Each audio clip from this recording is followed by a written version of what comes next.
આપણે બનાવવાના છીએ પિઝા. તો આ છે કેપ્સિકમ, ટમેટા, ડુંગળી, pizza sauce, cheese, paneer, chilli flakes, pizza seasoning, oregano.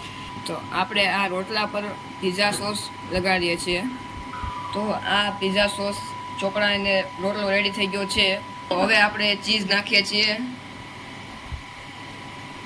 તો આ ચીઝના ટુકડા નખાઈ ગયા છે.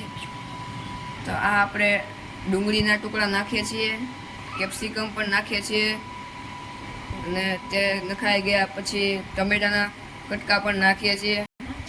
આ ચીલી ફ્લેક્સ નાખ્યો છે, અને તેની પછી આ પિઝા સિઝનિંગ નાખીએ છીએ, અને પિઝામાં બધું લગાડી ગયું છે અને બધું તૈયાર થઈ ગયું છે. હવે તેને માત્ર બાફવા મૂકવાના છે. આમાં આપણે હવે નાખી દીધું ઓલિવ્સ. બ્લેક ઓલિવ્સ પણ ચાલે અને લાલ ઓલિવ્સ પણ ચાલે છે. આપણે તેને પકાવવા માટે તવા ઉપર મૂકીએ છીએ.